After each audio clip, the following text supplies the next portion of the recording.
Remember your first taste of speed? The nervous anticipation of what you were about to do. The outcome, uncertain.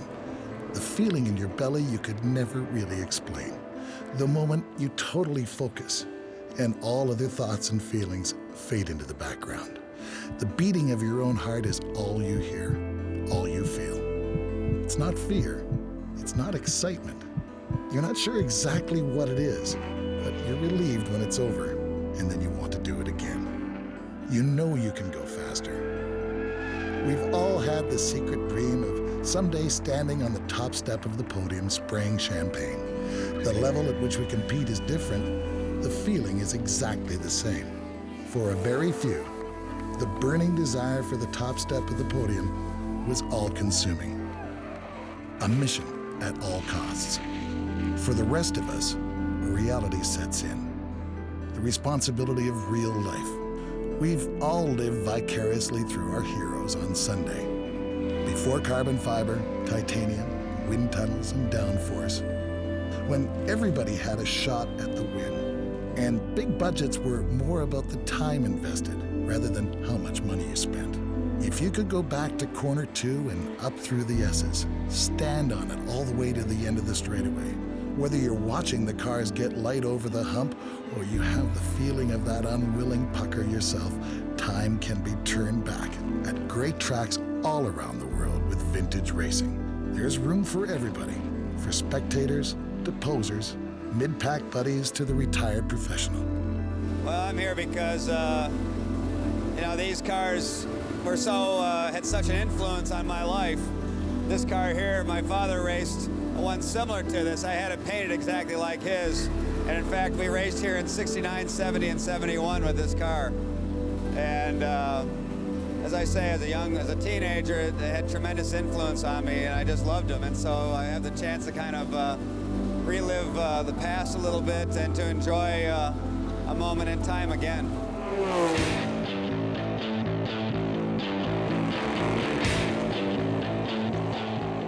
The race is at the end of the journey, but the adventure begins at legendary Motorcar, where we rebuild a burnt-out 69 Corvette race car. And the fun is in the road trip, something every car guy can relate to.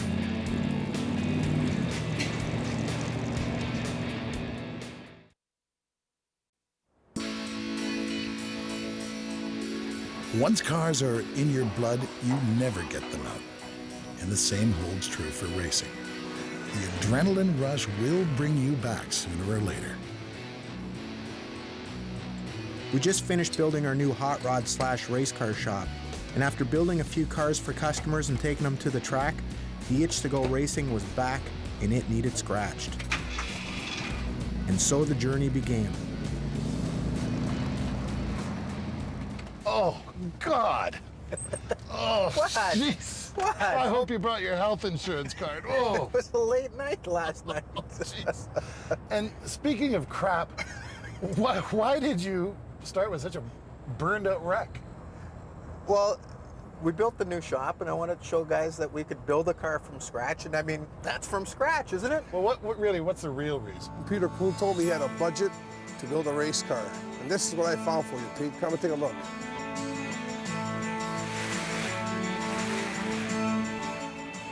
Now, as a parts supplier, we may look at it a little bit differently. If we're going to do a project car with someone, in this case, the Gadget Dream Car Garage, it's probably better to start with a car that's trashed. Why? Because we get to throw a ton of parts at it. How much would our involvement be if the car needed a quick respray and maybe a set of carpet? Probably not much. Now, the fact that this car was burnt, maybe a little more than we bargained for, but it certainly doesn't hurt our feelings when Peter and Tom give us a call and say, hey, this car's trashed, we need everything. Great, we'll throw a catalog at it. One of the first things we want to do is put the race car on the surface plate. We want to centerline the car. We can make sure the car is square this way, and we can also relate the pickup points for the lower control arms to the center line, as well as the trailing arms to make sure everything is square, especially the suspension components. The next thing we're going to do is set the ride height of the frame on the surface plate, and we're going to put ride height blocks and tack them to the chassis. That way it won't move around as we do all our work. One of the other things we're going to do is remove any of the unnecessary brackets from the chassis. We're going to remove excess weight.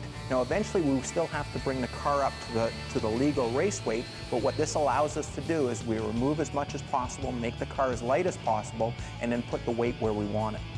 On this frame here, we're going to weld all the seams solid. From the factory, they were just stitch welded. Same applies for a unibody car, actually probably even more important because you don't have the frame to work from.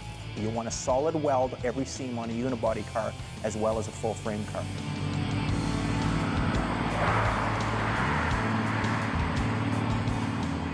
So of all the places we could have gone racing, you chose SVRA, which is kind of like the black tie set, have cocktails, wave each other by on the racetrack. Not really. Well, you do that in regional. You wave the guy by and then you go have a cocktail. A lot of those guys are fast. So why SVRA? It's real racing. You get retired professionals, you get some wankers, and you get some guys that can really drive a car. And I mean, if you don't think they drive, did you see the other weekend? It wasn't an SVRA deal, but at the Brick, I mean, those guys went hard and they paid the price. There was 18 cars in that pile up.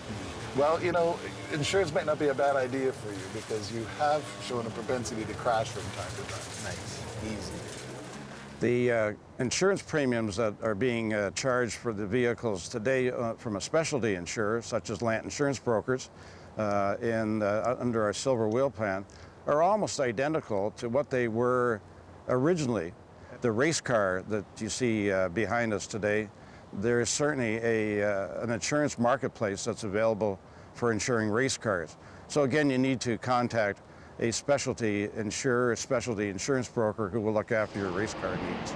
It's never my fault, but I do appreciate a nice roll cage. It seems like the Corvette is just the bare frame now, and the rest of the chassis is built up from that roll cage. The roll cage is really, I mean, it's there to protect the driver, but it's also the skeleton of the whole car. Originally, vintage race cars, the cages weren't substantial. Sometimes as minimal as just simply a bar above the driver's head. In a crash, a lot of guys got killed in the 60s. So the roll cage is one item that SVRA has said, we're going to leave that open to you. Safety comes first. So there's two reasons we're building a pretty substantial cage in this car. One is driver safety. The second is torsional rigidity. We're able to triangulate the cage so the frame doesn't twist in the corners. Well, getting back to driver safety, there's a few things that a lot of guys, when they build a cage, really don't pay attention to. One is the driver compartment. How are those door bars now? Lots of room here. One, you want to have room to drive, turn the wheel without hitting your elbow on the corner of the cage. Shift, make sure that the cross tubes aren't impeding your shifting. Secondly, and probably most importantly, if you do get in a crash, you want to make sure that the tubes around your head are far enough away. How about the head? The cage is way above. Oh yeah, yeah. You've got a good 6 inches or so above your head. Okay. Even with a hands device, your body stretches in all sorts of directions.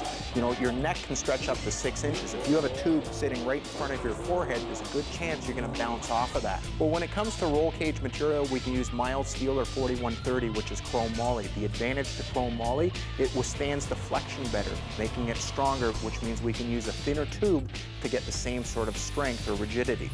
Now, as far as welding processes, we can MIG it or we can TIG it. If you TIG weld it, the integrity of the weld is a lot better than with a MIG, and it also forces you to make the fit a lot nicer. If you look at a high-end roll cage, the difference between a roll cage that costs $2,500 and one that might cost $7,500 comes to the fit and finish and how much engineering goes into it. If you look at the cage here, the fit is perfect. When we return, it's about suspension and driveline.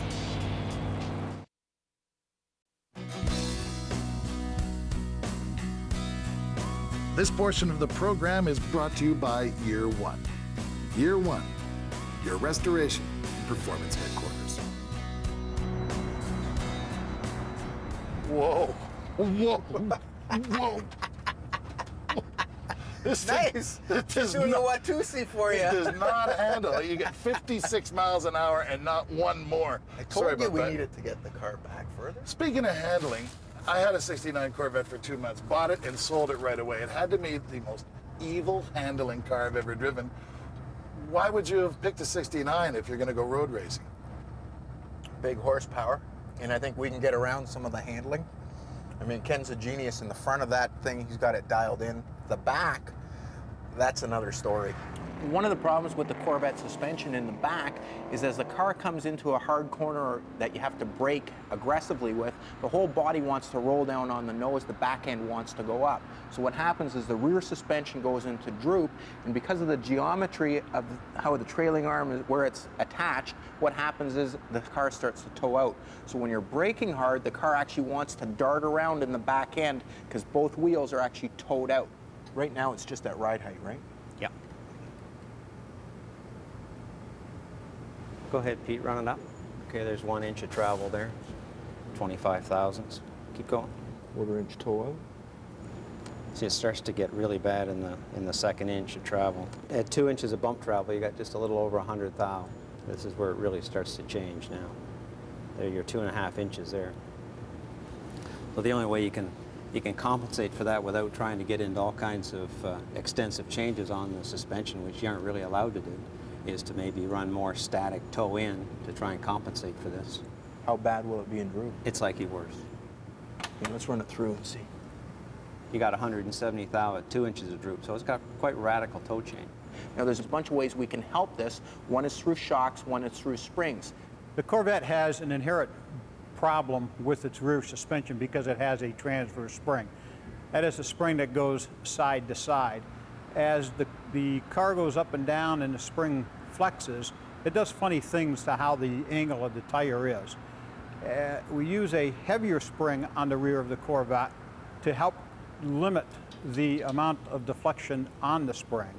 Now when we use the heavy spring, we have to control the amount of energy in that spring, and to do that, we use a good high quality shock that will control the compression and the rebound. Yeah, we can increase the compression rate on the front shocks and the rebound rate on the rear shocks, which is going to help slow down that transition of the car, but you got to be very, very careful that if you get too much rebound, you'll be unloading the rear tires too. So there's a real fine line.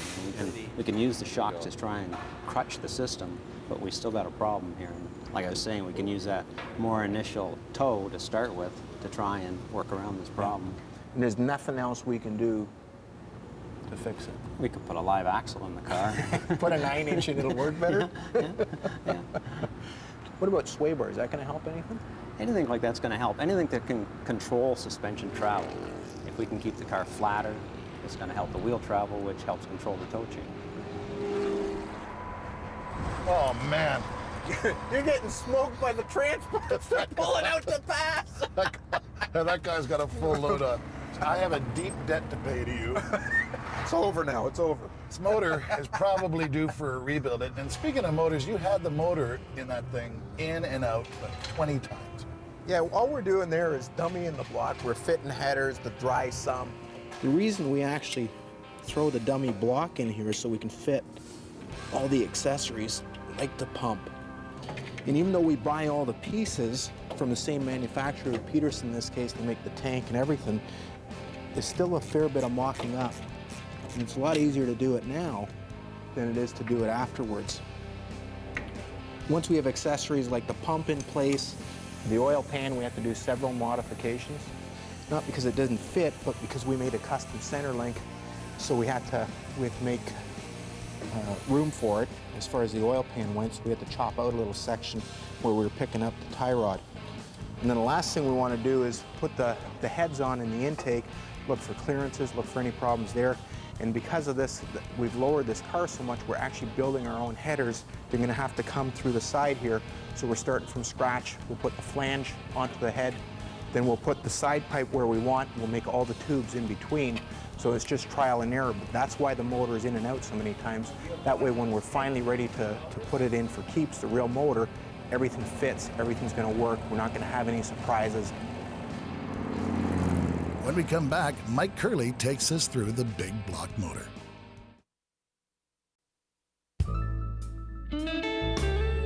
Man, the Finger Lakes region is absolutely full of these freaking hills. My kid can ride his bike faster up the hill than this thing will go. Who'd you borrow this from? Good friend. And if this thing makes it to the last time, well, I told him You're going to own a motor. I wanted him to help me move, and he just lent me the pickup truck. Smarty?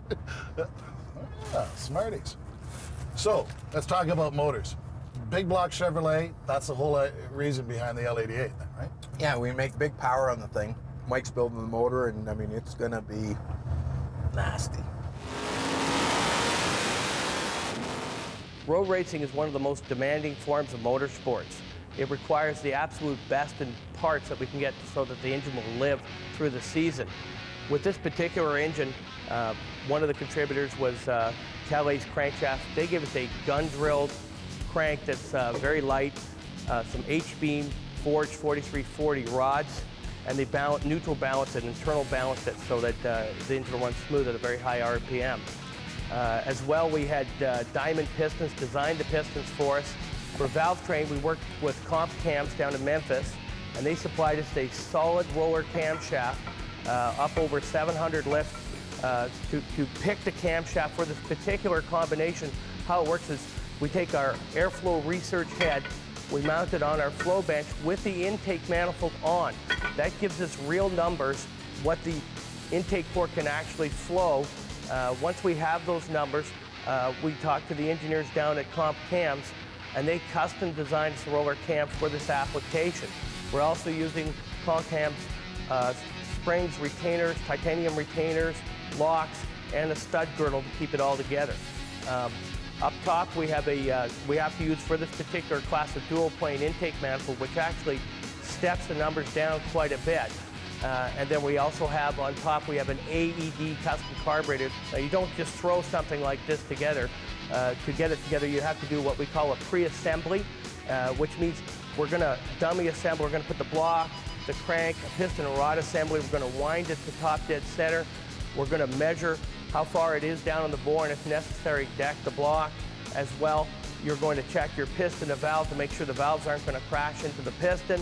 If all that is good, you've got your camshaft timed and so on, then you can actually clean everything and put it together. Once the engine's all assembled and ready to go, then we'll install it on our engine dyno.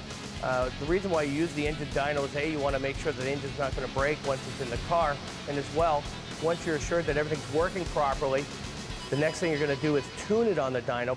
More and more dealerships are buying this machine. It's called MotorCheck, and essentially what it is an oil analysis machine.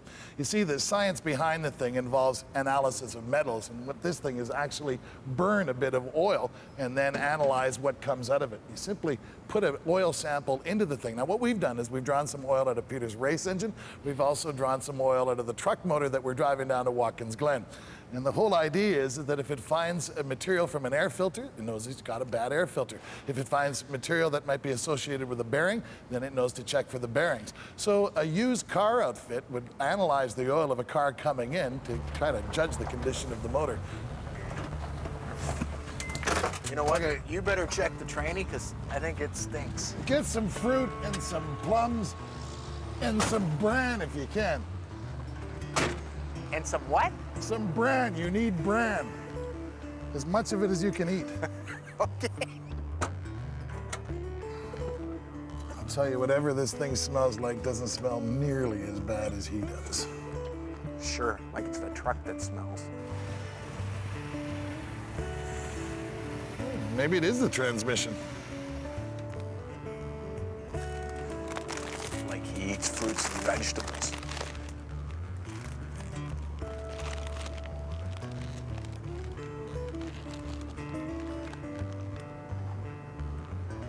Probably what he really needs.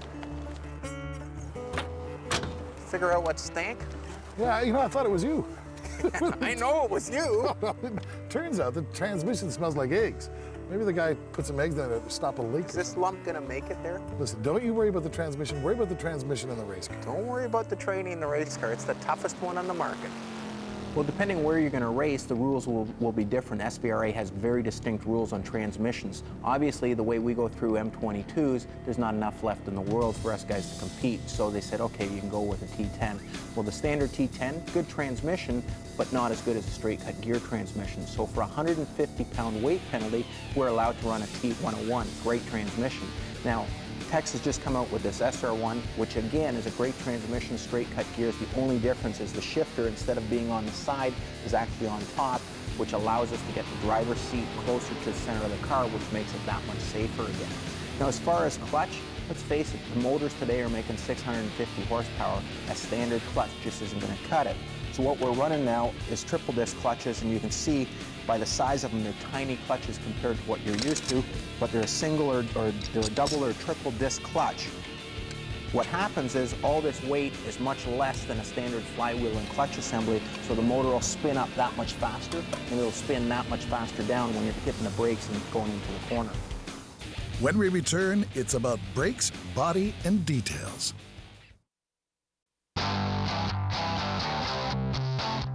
This portion of the program is brought to you by Tower Scaffold Services, experts in engineering scaffolding solutions for challenging environments. Oh no! What the hell was that? Don't fall asleep. That's not what a good co-pilot does. Besides, you got to get used to that heavy braking when you go to Watkins Glen in a Corvette. You know what I'm gonna do to you? Wait until I park in front of a truck at a truck stop with the lights on and get you. You're gonna have a heart attack. I've never fallen asleep. That's serious stuff. And I won't revive you. Nice. You Use don't the brakes use work. the Heimlich maneuver for a heart attack. So you're in a luck there. What about brakes on that Corvette? You've got a huge motor, a completely built chassis, and really, Corvette Stock brakes. But as far as brakes, rims, suspension, tires, they want it to look, period. Phil Schmidt makes these vintage Trans Am wheels, and they're super lightweight, and they have the exact look. And again, I mean, it's a vintage race car. You want them to look just like they did back in '69. So, I mean, it's stock rotor, stock caliper, stock A-arms. Got to run a 15-inch wheel in the good years. with a 15-inch wheel and all of that put together in that same package, I mean, isn't it way out of balance? Isn't it hard to drive those cars? You never used to brake anyway, right? You got junk food everywhere, huh? What's this? It's a road trip. Is this one of those, you know, scent? What sort of scent is that? I mean, is that the new car smell? Speaking of bodies, when the Corvette body came in, it looked like crap. Now it looks great. What happened?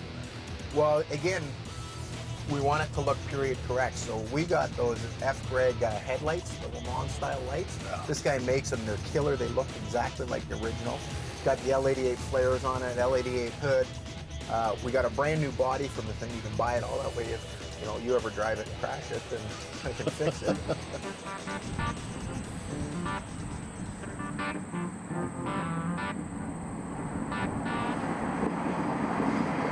Kenny and the guys in the hot rod shop did an unbelievable job to build that car this fast, but always the task fills the time available. So, well, you know, there's a saying in racing. What's that? You're never ready to race, it's just time to race. Yeah, and it's always stacked up in front. And so the last few things, powder coating, paint. I mean, I haven't seen much of you lately. You've been in the shop like till midnight every night. And the guys actually have been dynamite. I mean, we don't usually have them stay all night and all that sort of stuff, but man, oh man. You mean you don't pay for them to stay up? Try not to. So all of the detail work that went into the car, very short space of time, but you got a lot of things done to make it look like yeah, because I mean, we had to powder coat the chassis. Normally we don't, but I mean, it turned out just awesome. And on a race car, it's tough as nails, so it'll stand up. And then the body, you know, we did all the modifications, the flares and all that sort of stuff. They got to be molded in, but even that, the Zeus fasteners, like to fasten the body down so we can remove the front clip, make it easier to work on. And then the paint scheme, I'm coming up with different colors that work. And the guys got to lay down the graphics and decide what we're going to do. When we return, we finally arrive at Watkins Glen.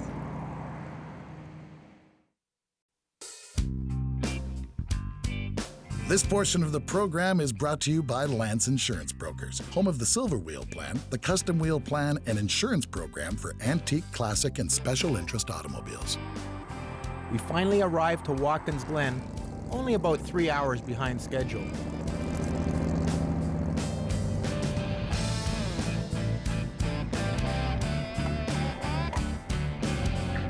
We figure we only have about an hour to go through tech, so we quickly unload the car. Everybody's helping, especially Tom.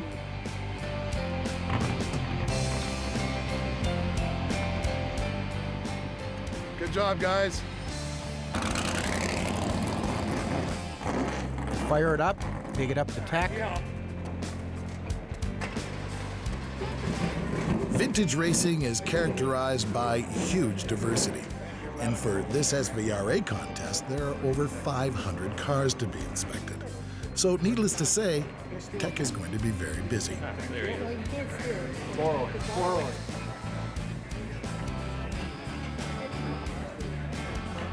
Now there's forms to fill out and a new logbook to apply for. Now a logbook is a race-by-race record of every individual race car. Anything that gets written in the logbook will be there forever. Okay, so we can't get one before that. No, we don't have it. We have to get that. So, well, we'll go ahead and go through the car. So we'll start with the inside. SVRA's emphasis is always safety first. And since the car is brand new, we knew that they were going to look at it very closely. The guys knew the car was good and it was ready, but there's always a little nervous energy in tech.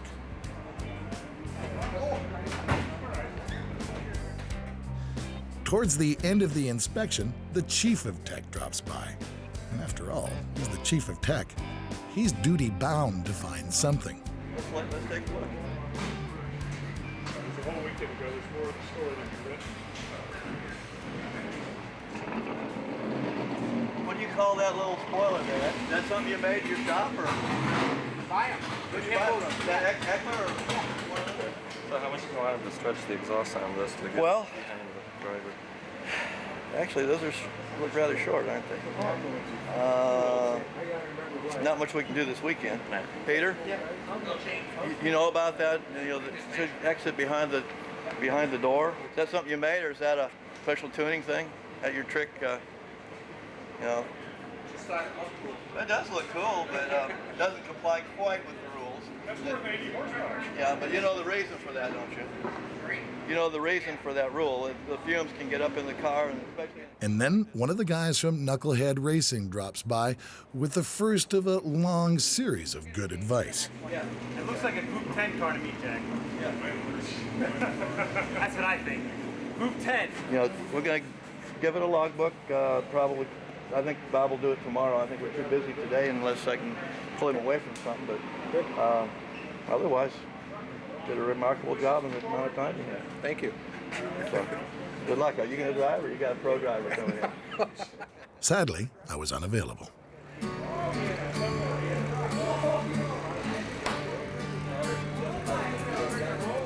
As the team rolls out of tech, they have their logbook, and it's already got a note in it. Next time, they're going to have to show up with longer side pipes.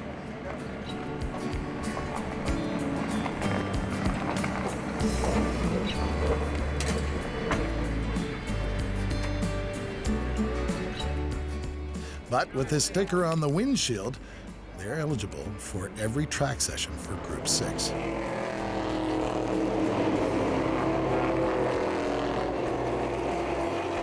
At the pointy end of the grid, the preparation level in vintage racing is extremely high, with magnificently prepared cars, huge trailers that would even make a pro team or two a little introspective. Yet there's a level for everyone, even if you're racing on a budget. Now here's a guy who's been racing the same car for a very long time. I've been racing this car at Watkins Glen for over 50 years. It's more like 55, actually. And I've enjoyed it thoroughly. I'm 80 years old, so it just shows that if you have the right car, you'll be able to race forever. Now, how cool is that? 80 years old and racing the same car for 55 of them. When we come back, the old school Corvette finally hits the track. This portion of the program is brought to you by Freightliner Trucks, the official truck of Dream Car Garage, featuring the all-new Coronado. Freightliner, run smart. Having not raced at the Glen for 7 years, I must admit I was a little nervous going out for my first session. With a new and untested car, the first couple of laps were occupied checking the gauges and feeling out the car.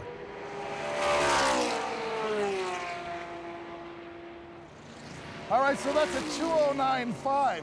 Last time Peter was here in a Corvette, he did a whole string of 209s and won the race. It's like memory foam. This is the kind of pace that he's used to running.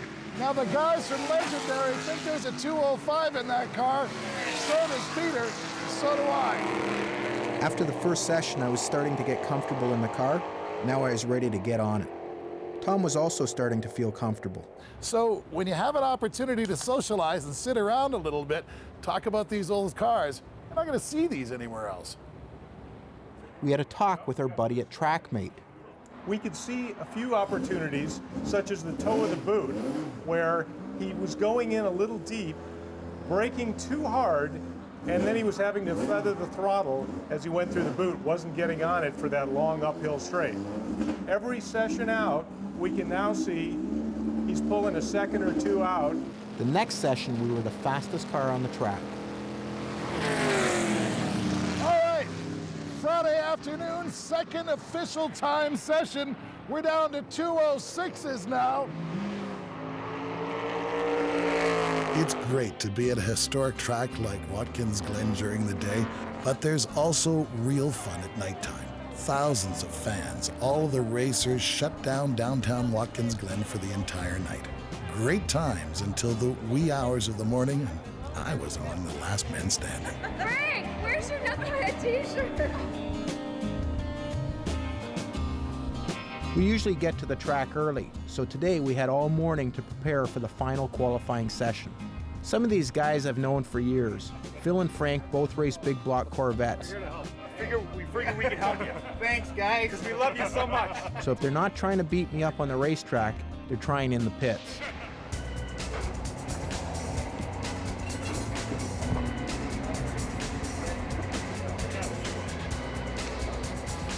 But it's okay, I had a little help this weekend. There's somebody on your turf. Yeah, we're using airplane fuel, just like Peter Clue. He put the nails in my tire.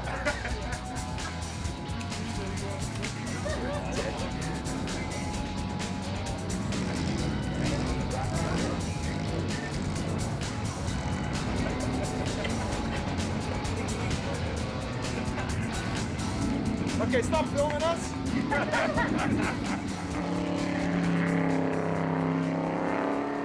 Knucklehead Racing, among others, have come up with the solution for Group 6 in the same way LMC does. It seems like the correct car is the big block Corvette.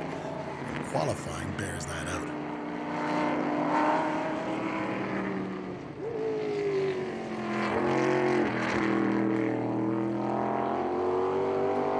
Qualifying was beyond all of our expectations. The race car got faster in every single session, including this one. On the way into pit lane, this happened. Now, all the gauges read normal, but the fluid was obviously water and oil. And in a race engine, that's never good.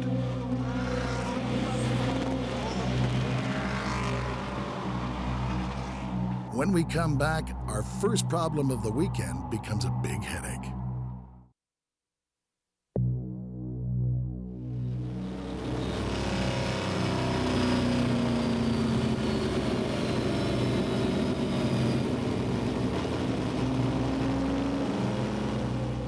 When the crew guys from LMC got back to the paddock, they immediately went into overdrive.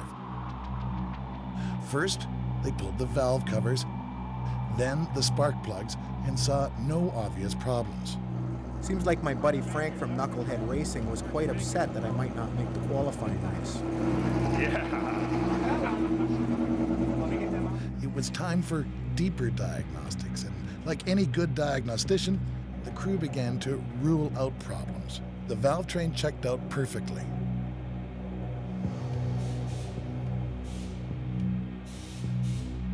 So the next stop to see was if they'd somehow heard a cylinder. All the while, the clock was ticking. If they didn't make this race, their winning the pole was completely irrelevant. They'd have to start at the back for the feature. The qualifying race is a short race, and it's got 40 cars in it, so the chances of winning back the pole the hard way would not be good at all. What if you did a leak compression test? Wouldn't it tell you what side? Can't do pressure test, we do a leak down now. We could do a leak down. Wouldn't that tell you what side it was? Yes. We have a leak down tester. Well, it might stop taking both sides off. I'm just thinking it's a lot easier. But should we be taking both sides off anyway? Now the guys get into a leak down test, and everything was still normal. Now this was getting weird. Now, before removing the cylinder heads, they wanted to rule out everything else. The last thing they came to was the radiator. If they could find a way to pressurize the oil side of the oil cooler, which is built right into the radiator, they could eliminate that as a problem as well. So they quickly rigged up a fitting to pressurize the rad. The oil cooler is broken, leaking into the rad. Yeah. We're gonna have to try and flush that out. Now that we'd found the problem, we had to clean out the contaminated rad. We had to use both the water and the oil side of the radiator just for water and plumb in an external air-to-oil cooler. We were running a water-to-oil cooler, meaning the oil cooler is built right into the rad. The water from the rad is what cools the oil. What had happened was the cooler in the inside of the rad burst. Now the oil was pressurized by the oil pump into the water side of the radiator and pressurizing the cooling system to 80 or 90 pounds. Well, the cooling system can only handle about 30 pounds before we blow all the mixed fluids past the cap and onto the windshield. While the guys worked away, I had to go to the mandatory driver's meeting. Welcome to SVRA Watkins Glen. This is the third year of this being the largest vintage event in the country, and I want to thank all of you for coming. On the pace lap, once the cars form up side by side, I want your car, unless you're on the pole, to be approximately 1 car length behind the car in front of you. You don't have to be right on the bumper, approximately 1 car length. If you hold back to try to get a run on the start, or if you hold back for whatever other reason, we will black flag you on the first lap. And Jack reminds me that this weekend, as always, we will be checking weights, displacements, brakes, and transmission. While Peter was at the driver's meeting, the LMC guys had pulled it off. The car was ready to race again.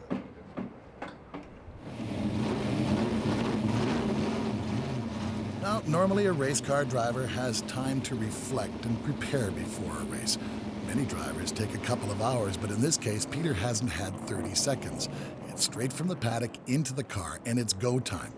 Now, this would be a good race to win because for the feature, starting in front of these very fast Corvettes would be preferable. And of course, there are many threats from the rest of the Group 6 field. Always competitive, always very fast. It's one of the reasons that SVRA fans tend to line the fences when these big boys hit the track.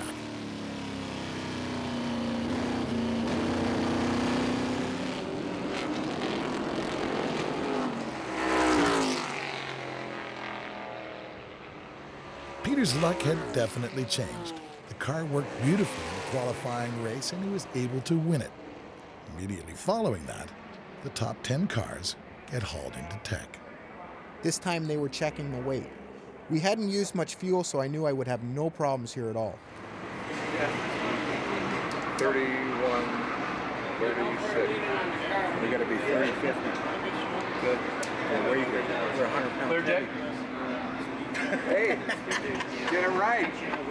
We're 86 pounds over.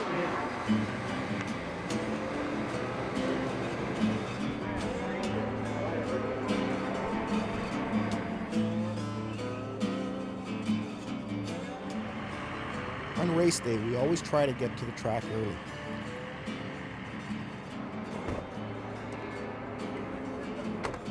We were feeling pretty smug that our problems were now behind us.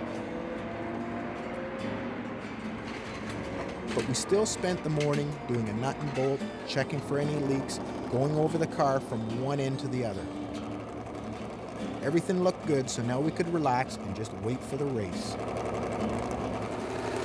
Just before the guys go up to the false grid for the feature race, unbelievable. When we return, another problem and no time to fix it.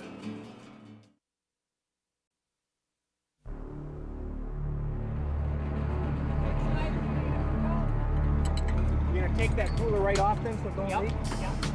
The new oil cooler is leaking now, and that's 2 oil coolers of 2 different types in 2 days. With only 5 minutes left to go, all they could do was completely bypass the oil cooler. Now, with a 13.5 to 1 engine running at 8,000 RPM, the chances of finishing the feature are not good at all.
Peter's strategy was to get away as quickly as possible, knowing with certainty that the oil temperature would become critical.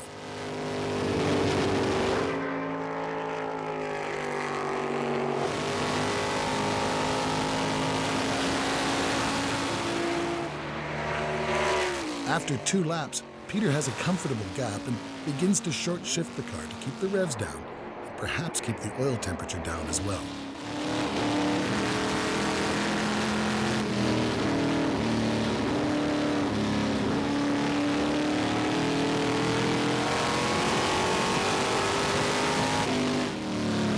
By lap 4, oil temperature was approaching 300 degrees.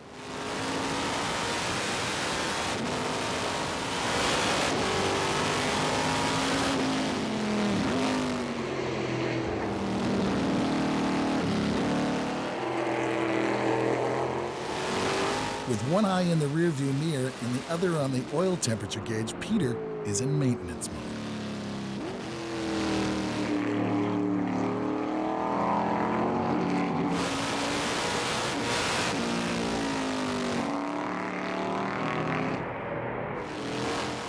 By the last lap, one of those other Corvettes was closing in fast, but it was the last lap, and the engine held up to the punishment.